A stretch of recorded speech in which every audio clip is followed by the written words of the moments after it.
Сайн байцгаана үзэгчдээ парламент телевизийн дэлхийн тойм хөтөлбөрийн 7 хоногийн дугаар эхэлж байна. Та бүхэндээ өнгөрч байгаа 7 хоногийн туршид олон улсад болсон онцлог үйл явдлуудаас таймлан хүргье. За тэгэхээр өнгөрсөн 7 хоногийн тойм нэвтрүүлгээр Америкийн нэгдсэн улсын сансар судлалын агентлаг NASA-гийн Артемис 2 хөтөлбөрийн хүрээнд сарыг тойрох аяллыг эхлүүлсэн багийнхан тухайн өнгөрсөн 7 хоногийн амралтын өдрүүдээр эхлэхийдээ эргэж ирнэ гэж бид мэдээлж байсан. За тэгвэл сансрын нисгэгчид эхлэхийдээ 9 минут эргэж ирсэн талаарх үйл явдлаар энэ 7 хоногийн тоймыг эхлүүлж байна.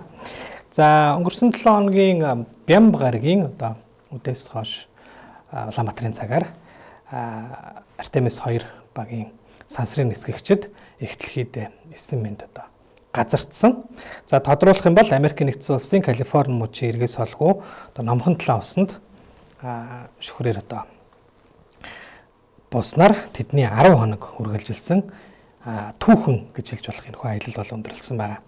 За NASA-гийн Орион сансрын хөлөг номхон талаан Калифорни эрэг орчмын усанд бол амжилттай газардсанаар энэхүү түүхэн аялал бол өндөрлсөн. За дөрвөн сансрын нисгэгчийг тээвэрлсэн Орион сансрын хөлгийн Integrity эмх нэртэй капсул дэлхийн агаар мандалд орж ирснээс хойш 13 минутын дараагаар усан дээр бол аюулгүй газардсан байгаа. За тэдний буух үйл явцыг бол NASA агентлагийн YouTube сувгаар бол шууд дамжуулсан байгаа. За яг шууд дамжуулалтыг бол тухайн үед 3 сая гаруй хүн үзсэн гэсэн юм үзэлтийн тоо мэдээлэл бол байсан. За энэхүү Integrity эмх капсулыг бол Америкийн Lockheed Martin компани бол зохион бүтээсэн байгаа. За энэ капсулын газар талд бол энэ аяллаа бас хамгийн эрсдэлтэй аюултай хэсэг байсан гэж бол үзэж байсан. За яагаад тэгэхээр энэхүү капсул дэлхийн агаар мандалд орж ирж доошоо унахдаа дууны хурднаас 32 дахин өндөр хурдтайгаар буюу капсулын гадаргуун Цельсийн 2760 хэм хүртэл халахаар ийм аюултай байсан. За гэхдээ энэ халалтаас сэргийлэх технологийн ачаар бол сансрын нисгэгчид 9 минут бол буусан байгаа.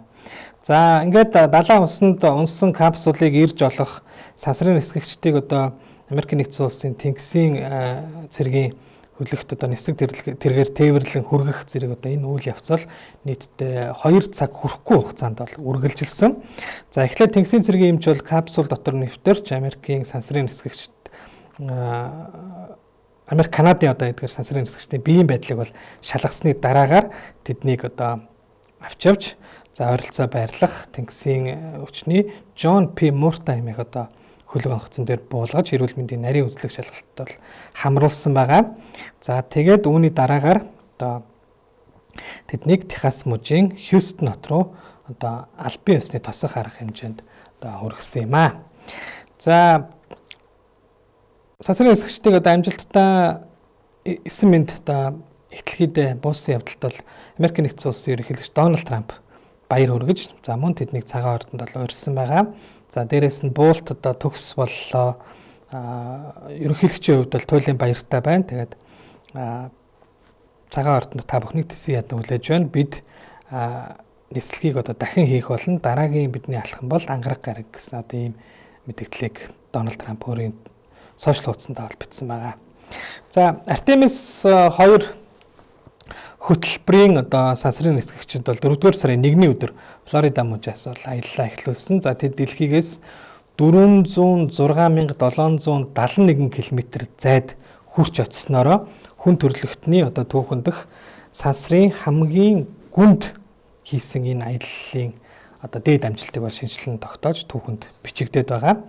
За буцаад сарыг бүтэн тойроод буцаад ирэх тэдний нийт тулсан зам нь бол 1,117,515 км ийм урт замыг бол туулаад байгаа юм аа. За тэгээд эхлэхдээ эргэн ирсний дараа сансрын нисгэгчд хэвлэлийн байгуулалт оролцсон байгаа. За тэд мэдэрсэн зүйлсээ бид ямар боломж бидэнд байгаа. За мөн бас хүн төрлөختөн энэ их том уудам сансар огторгууд ямар одоо жижиг вэ гэдгийг бол мэдэрсэн гэх зэрэгээр одоо энэ мэдрэмжүүдээ бол бас хуваалцсан байна. За Артемис 2 багийн одоо аяллалын энэ амжилттай явагдсан аяллалын дараа 2028 онд НАСА-гийн одоо дараагийн хөтөлбөр бол дараагийн одоо тийшээ сар руу одоо очих баг бол одоо сарн дээр буух буюу одоо сарны гадаргуу дээр сансрын нисгчд одоо хөл тавих энэ дараагийн одоо аяллалыг 2028 онд хийх болно. За дэлхийн тайван хөтөлбөр үргэлжилж байна. Бидний онцож байгаа дараагийн үйл явдал бол Америк Ираны одоо мөргөлдөөний эргэн тойронд болж байгаа энэ үйл явдлуудыг энэ 7 хоногт ямар үйл явдал болсныг та бүхэндээ хүргэх гэж байна. За тэгэхээр өнгөрсөн амралтын өдрүүдээр Пакистаны нийслэл Исламабад хотноо Америк Ираны одоо төлөөлөгчдийн хоорондох анхны нүүр тулсан уулзалт явагдсан байна. За шууд яриа хэлэлцээ бол явагдаж өндөрлсөн. За Пакистан улсын зуучлалын дагуу болсон энэхүү хэлэлцээнд Америкийн нэгдсэн улсын талаас дэд ерөнхийлөгч JD Vance, ерөнхийлөгчийн тусгай аж төлөөлөгч Steve Witkoff тэргүүтээ одоо төлөөлөгч нар. За Ираны талаас Ираны парламентын дарга Мохаммед Багер Галибаф, за мөн Ираны гадаад хэргийн сайд Аббас Аракчи тэргүүтээ төлөөлөгч нар ирж оролцсон. За тэгээд өнгөрсөн 7 хоногийн ням гарагт нийтдээ 25 орчим цаг үргэлжилсэн одоо ийм маш урт үргэлжилсэн ийм хэлэлцээ бол явагдсан ба. За гэхдээ энэхүү хэлэлцээгээр бол хэдийгээр урт одоо олон цаг үргэлжилсэн боловч талууд тохиролцоонд хүрч чадалгүй өндөрлсөн болохыг одоо тал бүрийн албаны болон бусад их сурвалжууд бол мэдээлсэн. За энэхүү эхний шатны хэлэлцээний үндсэн сэдвүүд нь бол Ормузын хоолой, Ираны цөмийн хөтөлбөр, за Ираны эсрэг тавьсан хориг арга хэмжээг цуцлах, мөн Ираны эсрэг болон бүс нутагт байлдааны ажиллагааг бүрэн зогсоох ийм асуудлуудыг бол хэлэлцсэн байгаа. За тэгээ энэ нь 1979 оноос хойш Америк Ираны хооронд хамгийн өндөр дэд түвшний ийм нүүр тулсан уулзалт бол болсон байгаа. За Ираны гадаад хэргийн яамны төлөөлөгч Исмаил Багаи мэдгдснээр сөргөлдөө ихснээс хойш 40 орчим хоногийн дараа болсон хэлэлцээ нэлээд ийм үл итгэлцэл одоо дүүрэн уур амьсгал дунд болж өнгөрлөө. За мэдээж нэг шатны хэлэлцээгээр бол тохиролцоонд хүрэх юм хүлээлт бол угаасаа байгаагүй гэсэн юм зүйлийг бол мэдгдсэн байна. За харин Америкийн нэгдсэн улсын дэд ерөнхийлөгч JD Vance Пакистаны нийслэл Исламабад хотод одоо хийсэн хэвлэлийн багварлын үеэрээ Америк Ирантай хараахан тохиролцоонд хүрээгүй гэдгийг бол мэдгдсэн. За мөн Америкийн нэгдсэн улсын ерөнхийлөгч Дональд Трамп бол сошиал хуудасаараа дамжуулан хийсэн мэдээлэлтэй Америкийн нэгдсэн улс Ираны талууд цөмийн асуудлаас бусад ихэнх асуудлаар бол тохиролцоонд хүрсэн. За мөн цаашдаа хэлэлцээг үргэлжлүүлэх одоо ийм байр суурьтай байгаа.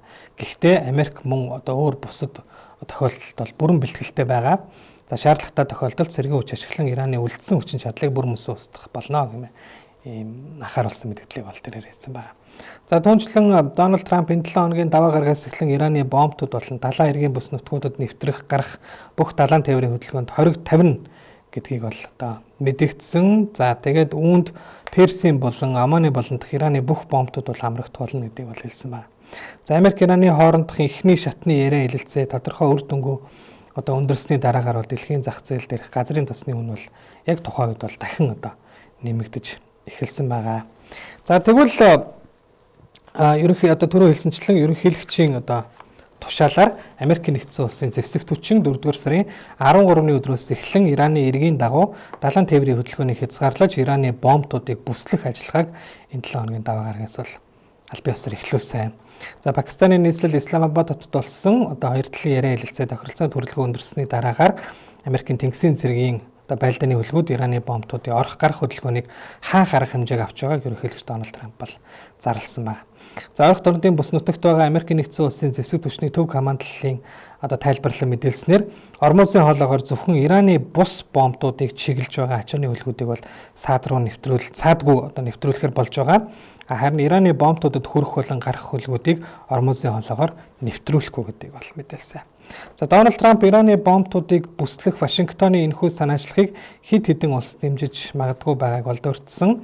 За энэ ажиллагааны гол зорилго нь Ираны газрын тосны экспортын орлогыг хаах явдал гэж тэрээр мэдэгдсэн байна. За харин Америкийн нэгдсэн улсын одоо энэхүү бомбтуудыг бүслэх ажиллагааны хариуд Ираны тал сүрдүүлэхт бол бууж өгөхгүй. За ормозын хоолойд ойрцсон цэргийн онгоцуудыг бол сөнөх болно гэсэн ийм мэдээлэл хийсэн. За исламын хувьсгалт гвардийн тэнгисийн хүчин ормозын хоолойд хөлөг онгоцнуудын хөдөлгөөнийг бүрэн хяналттай байлгаж байгаа ба одоо тус хоолойд ойрцсон байлдааны ямар ч хөлгийг гал зогсоох тохиолцоог зөрчсөн гэж үзээд хатуу арга хэмжээ авахаа бол анхааруулсан. Харин Их Британи, Франц зэрэг НАТОгийн холбоотнууд уг ажиллагаанд оролцохоос татгалзаж, за үүний оронд дэлхийн эрчимчдийн тээвэрлэлтийн 5.1% дамжин өнгөрдөг ормозын хоолойг нээх санаачлага дээр хамтран ажиллаж байгаагаа бол одоо мөн мэдэгдсэн юм аа. За ингээд Америк Ираны хоорондох одоо галзгсах хэлэлцээр бол үргэлжилж байгаа. Зөвхөн дараагийн одоо яриа хэлэлцээнд одоо өөрсдийн бас юм давуу талтай одоо байр суурийг авахын тулд ийм ялангуяа Америк нэгдсэн улсын зүгээс бол энэ ормозын хоолойг бүслэх юм арга хэмжээг бол авч эхэлсэн байна. За тэгвэл 7 хоногийн дундуур хэд хэдэн их сурвалжууд Америк Ираны хоорондох дараагийн шатны ээлж дээрээ хэлэлцээ ойрын өдрүүдэд үргэлжлэж магадгүй гэсэн юм байр суурийг бол мэдээллийг бол өгсөн байгаа. За тодорхойлох юм бол Америк нэгдсэн улсын ерөнхийлөгч Дональд Трамп мөн хоёр талын яриа хэлэлцээг зурчилж байгаа Пакистан улсын батлан хамгаалахын сайд Хаважа Асиф, за мөн Иранаас Пакистанд зугаа элчин сайдын яамны нэр бүхийн албан тушаалтнууд одоо энэ талаар бол мэдээлсэн байгаа. За Америк Ираны төлөөлөгч нар энэ 7 хоногийн сүүлээр эсвэл одоо эх 7 хоногийн ихээр дараагийн шатны яриа хэлэлцээг Пакистаны нийслэл Исламабад хотод бол хийх магадлалтай байна гэсэн мэдээллийг бол хийсэн ба. За Дональд Трамп энэ 7 хоногийн мягмар гарагт хийсэн мэдээлэлтэй Ирантай хийх дараагийн хэлэлцээ ойрын өдрүүдэд Пакистан улсад болж магадгүй гэсэн байгаа. За мөн түүнчлэн тэрээр Америкийн одоо Ираны эсрэг хийж байгаа дайн бол нэгэнт дуусгар болсон гэсэн ийм зүйлийг бол бас ярьсан байна. За хэдийгээр Америк бол Ираны талууд хэлэлцээг өргөжлүүлэхийг зөвшөөрсөн боловч ээлжид яриа хэлэлцээний хөтөлбөр, зорилго, хэлбэр явагдах одоо байршлын талаар бол санал зөрөлтөнтэй байгаа гэсэн мэдээллүүд мөн цацагдсан. За Ираны тал бол газар зүйн ойролцоо байршил, хоёр талын ойрын харилцааг харгалзан үзэж мөн Пакистан улсын одоо энэ зуучилж байгаа ажилд одоо сэтгэл хангалуун байгаа учраас хэлэлцээг Исламабад хотод хийхийг дэмжиж байгаагаа илэрхийлсэн бол Америк нэгдсэн улсын хувьд одоогоор бусад одоо хувилбаруудыг мөн авч үзэж байгаа талаар их сурвалжууд мэдээлсэн байгаа. За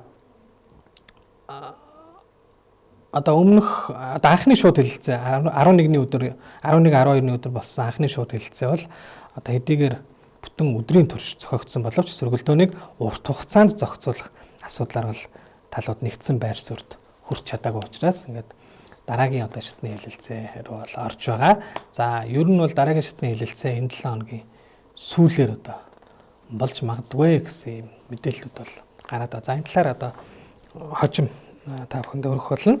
За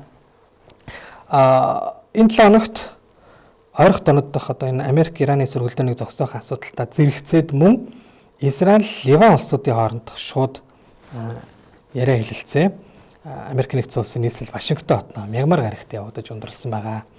За яагаад Израиль, Ливаны хооронд одоо бас юм яриа хэлэлцээг эхлүүлэх болчих вэ гэхлээр энэ 2 дугаар сарын 28-ны өдөр одоо Америк Израилийн хамтарсан Ираны эсрэг одоо эхлүүлсэн цэргийн ажиллагаа та одоо ажиллагаатай холбогдоод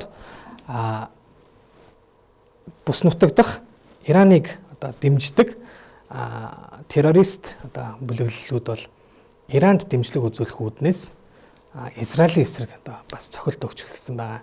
За эдгээр энийг бол Ливан улсад одоо төв нь одоо байрладаг Хезболла бүлэглэл одоо Иранд дэмжлэг үзүүлэх үүднээс Израилийн эсрэг бол цохилт үзүүлсэн. Ингээд Израиль эргээд хариу цохилт үзүүлснээр одоо Ливан улсад байрлах Хезболла бүлэглэлийн байршлуудад хариу цохилт үзүүлж эхэлснээр Ливан улс бол одоо бас энэ мөргөлдөөнд бол татагдсан орсон байна. За тийм учраас одоо Израиль Ливаны хооронд одоо гал зогсоох энэ яриа хэлэлцээ бол одоо энэхүү эхэлсэн.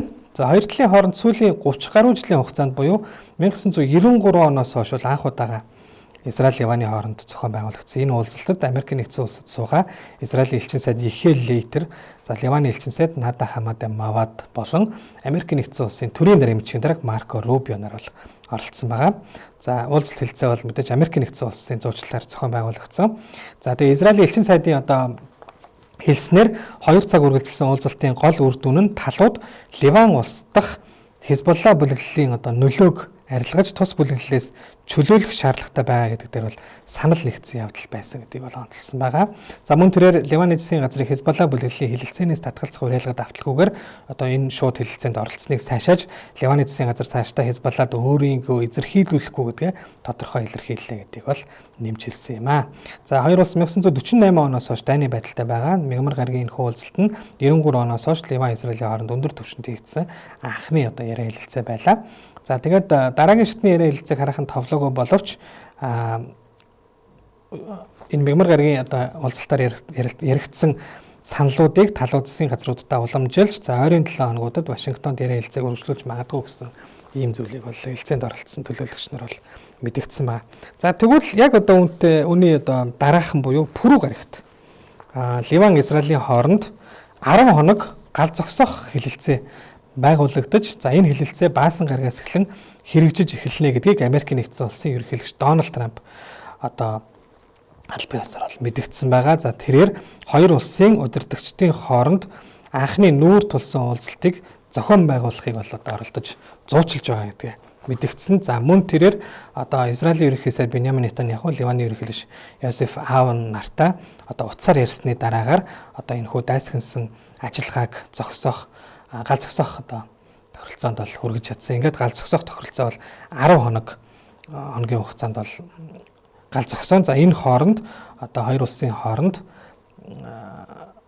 энхийн одоо яриа хэлцээг бол явуулах болно гэдгийг бол ийхүү Трамп мэдэгдснээр хоёр талын хооронд одоо гал зогсоох тохиролцоо хэрэгжиж эхлэхээр болоод. За Трамп мөн энэ мэдэгдэлтэй нэгэн зүйлийг бол онцлсан байгаа. Юу вэ гэхээр Америк Ираны одоо хоорондох энхийн яриа хэлэлцээний 2 дахь үе шат одоо энэ 7 хоногийн амралтын өдрүүдээр явагдаж магадгүй гэсэн юм зүйлийг ярьсан. Мөн дээрээс нь хэрвээ энхийн одоо гэрээг байгуулахаар болвол би энхийн гэрээг одоо байгуулахын Пакистаны нийслэл Исламабад хотод байгуулахаар болвол би одоо Пакистан руу очиж магадгүй гэсэн юм зүйлийг хэлээд байгаа юм аа. За ингээд таймын төгсгөлд бид энэ 7 хоногт Европод болсон бас нэгэн томоохон үйл явдлыг онцолж байна. За тэгэхээр энэ сарын 12-ны өдөр буюу өнгөрсөн ням гарагт Унгар улсын парламентын сонгуул явагдсан байгаа. За тэгвэл энэхүү сонгуульд одоо өнцөргөн үзэлт ерөнхий сайд Виктор Орбан ялагдал хүлээснээр энэ 7 хоногийн даваа гарагт бол албан ёсоор хүлээн зөвшөөрсөн юм аа. За Унгарийн үндэсний сонгуулийн газар 12-ны орой санал тоолгоо урьдчилсан дүн танилцуулснаар Питер Мажарын тэргүүлсэн сөрөгчний баруун төвийн үзэлт Тиса нам парламентын сонгуульд ялалт байгуулсан нь бол тодорхой болсон байгаа. Нийт саналын 96.3%-ийг тоолоход Тиса нам 53.6% саналыг авч 199 судалтай парламентод 138-ыг нь буюу 3.2-оос илүүг нь одоо авсан. За харин ерөнхий сайд Виктор Орбаны Фидеш намын тэргүүлсэн эрх баригч эвсэл 37.7% саналыг авч парламентод 55 судал авах юм одоо урьдчилсан дүн гарсан байна. За мөн урьдчилсан мэдээгээр энэ удаагийн сонгуулийн эрт 77.8% хүрч түүхэн дээд амжилтыг бол тогтоосон. Сонгуулийн урьдчилсан дүн гарсны дараа одоо өдгөө 62 настай ерөнхий сайд Виктор Орбан ялалт байгуулсан Питер Мажарт баяр хүргэхийн сацуу сонгуулийн дүн түнд хүнд тусч байгаач Фидеш нам сөрөг хүчин болж Унгарийн төлөө зүтгэх болно гэдгийг бол мэдгдсэн байна. За харин түүхийн ялалтыг байгуулад байгаа авилгын эсрэг тэмцэж төрийн үйлчлэгийг сайжруулах амлалт өгсөн Питер Мажар нийслэл Будапешт дотор мянган дэмжигчдийнхээ хамт одоо ялалтаа тэмдэглэж дэмжигчдтэй хандсан хийсэн мэдгдэлтэй Тиса нам болон Унгар улсын сонгуул түүхийн ялалтыг байгууллаа. Бид хамтдаа Унгар улсыг чөлөөлж Орбаны дэглэмээс салглаа хэмээн мэдгдсэн юм а. За өдгөө 45 настай Унгарийн шинэ ерөнхий сайдаар тодорч байгаа Питер Мажар нь хуульч мэргэжилтэй. За 2024 оноос одоо Европ парламентын гишүүнээр ажиллаж байгаа юм улс төрж байгаа. За түүний энэхүү түүхийн ялалт нь бол Виктор Орбаны тэргүүлсэн 16 жил үргэлжилсэн авторитар шинжтэй одоо засаглал одоо энэ дэглэмийг бол эцэс болгож байгаагийн зэрэгцээ Европын холбоо болон дэлхийн геополитикт одоо томоохон нөлөө үзүүлэх хэмжээний ийм үйл явдал болоод байна. За товчхондоо бол одоо тэрээр Европын хувьд маш том өөрчлөлтийг бол авчирч байна. За Орбан Европын холбооны хамгийн их үүмэн самунтай удирдагч байж Брюссельтэй байнга санал зөвлөж гол шийдвэрүүдийг саатуулж гацаадаг байсан. Харин Питер Мажар ялалт байгуулсан явдал нь Европын холбооны 20 арга хэмжээ төсөв, тэлэл зэрэг томоохон асуудлууд дээр хамтын ажиллагааг хялбар болгох ийм өөрчлөлтийг авчрах бол дохиог өгч байна. За энэ нь мөн Европ Украиныг илүү хүчтэйгээр дэмжих болно гэсэн одоо үг юм. За Орбан Европын холбооны Оросын эсрэг үйл ажиллагааг байнга хойшин татдаг байсан. Харин Орбан ялагдал хүлээснээр Москвагийн хамгийн ойрын холбоотнуудын нэг Европын холбооноос одоо инхүү зайлуулагдж байна. За улс төрийн үүднээс илүү өргөн хүрээнд авч үзвэл энэ удаагийн сонгуулийн дүн Виктор Орбаны нөлөөгөөр хүчин авсан Европ даярах барууны үзэл популист хөдөлгөөнүүдийн одоо хүчийг сулруулж за төв Европ дахь улс төрийн тэнцвэрийг улс төрийн одоо хувьд бол өөрчилж болзошгүй байна. За гэхдээ Питер Мажар одоо өгсөн амлалтуудаа биелүүлж чадах уу гэдэг нь ийм том асуулт хэвээрээ бол үлдэж байна. За ингээд үзэгч та бүхэнд дэлхийн тайм хөтөлбөрийг хүргэлэн анхаарлаа хандуулсан баярлалаа.